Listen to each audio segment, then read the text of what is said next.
Men lie, women lie, and so do the numbers on the scale. So why the fuck are we even looking at them? In today's video, I'm gonna be going over 4 things you can do instead of relying on the numbers on the scale to tell if we're losing weight. One thing that we can do to focus on if we're losing weight is looking at waist measurement, photo log, and strength log in our mood tracker. If we're losing weight, sometimes it's not going to show up on the scale, and that's okay. The waist measurement, your waist shrinking down, can be a good sign that we're losing weight. You can use a measure, like one of those cloth measures they use when they take the measurements for your clothes. Photos is a big thing. I take photos every week, Thursday or Friday, looking at, is there muscle definition that I could see that maybe I didn't see last week? Is there certain parts of my body, maybe back in my fat in my back or on my love handles, just something that's gone or some things that have changed over time that's not showing up on the scale. Strength logs is a good one too. A lot of times the scale may not move, but like I said, we're feeling stronger, we're moving a lot more weight. So keeping track on your workouts, on how many reps, how many sets, what was the weight, how did it feel? Was it easy? Was it moderate? Was it like, I feel like I'm gonna die, I'm never gonna fucking lift this weight again, I'm gonna wait a long ass time? Those can be good. And mood tracker. When you start losing weight, your mood, you just feel different. When you start losing weight here and there, or even if you just start slimming down and trimming up and the scale's not moving, you'll feel better. You feel happier. You may not feel as depressed or as angry or sad. Keeping track of that mood can be a big thing too. Those little wins could be a good sign that we're still on track during our weight loss journey.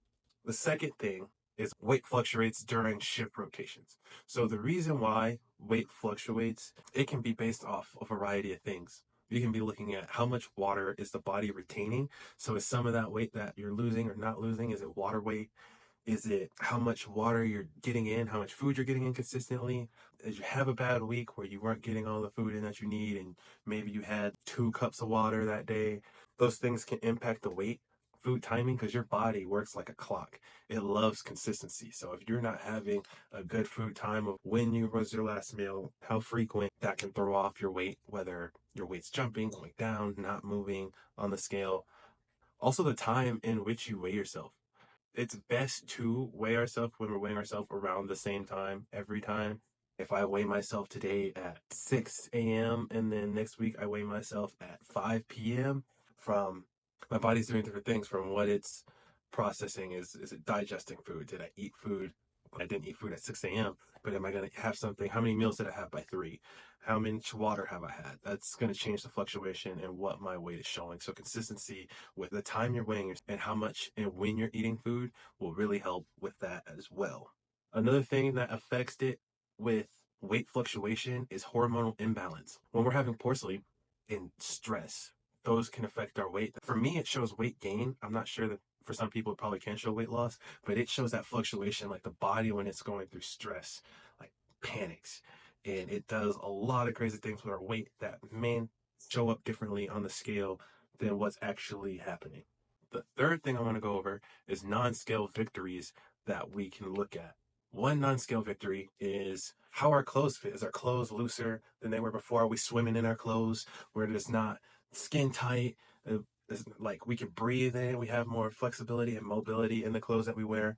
Is it easier to do certain movements? Is it easier to go for these walks than it was before? Is it easier when you're going grocery shopping and bringing the groceries into the house? Small things like that. And what your energy level is like. Is it easier to have more energy? Do you feel depleted as often? Or if you feel like you have more energy and more of it to use, where in the time in the past where you may have been burnt out and there was no physical way that you were able to go past a physical level of energy at 5 o'clock or after doing a certain activity. If you walk and you're like, I just have to sleep now, I have nothing left in me. Those can be big things to look for so we're not focused on a scale.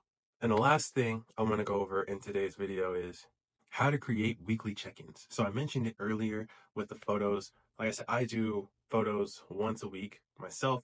You could put that in the calendar of your phone, schedule it in, take photos. I want to try to take them in the same clothes if possible. I take mine in the same shorts every week and do the same poses. And just the thing you can do for yourself is just go back and look at your old photos and be like, what did I look like last month? What did I look like the month before that? What did I look like 2 weeks ago? And just have perspective of what the body looked like, how is it changing, and where is it at currently. Another thing, like I mentioned again, is progress and strength. Even if we're not moving more weight or Is it easier to move the weight? Does recovery not take as long? Do I feel like I can do more activities the rest of the week after working out? I don't feel like I'm just dead. Those are two of my favorite ways to do weekly check-ins. There's also people I know who journal their mood levels week by week. Is your confidence down? Is your confidence going up from the previous week? Did you get a little compliments maybe when you were out or you were at the gym that you haven't gotten in the past? And how do you feel? Just keeping those things in mind will be great, because sometimes, like I said, when we're looking in the mirror, we're dealing with it ourselves, we're looking at the scale, we may not feel like we're growing the way we really are. Instead of focusing on the numbers on the scale, let's use photos and strength logs and understand that our weight can fluctuate during the time that we're weighing, and the inconsistencies through our eating and our drinking and work life schedule. And the non scale victories are really important. So let's also focus on, hey, are these clothes too big? Is it time to throw them away? And making sure we keep up with weekly check ins. It can be easy to get down on our weight loss when we're going to and say, fuck, I'm not losing enough weight. This shit's not falling off. I feel stagnant. But those things that are happening around us, those small things, we got to pay attention to and take those wins as well. And that's been my time for today's video. And until next time, let's keep working.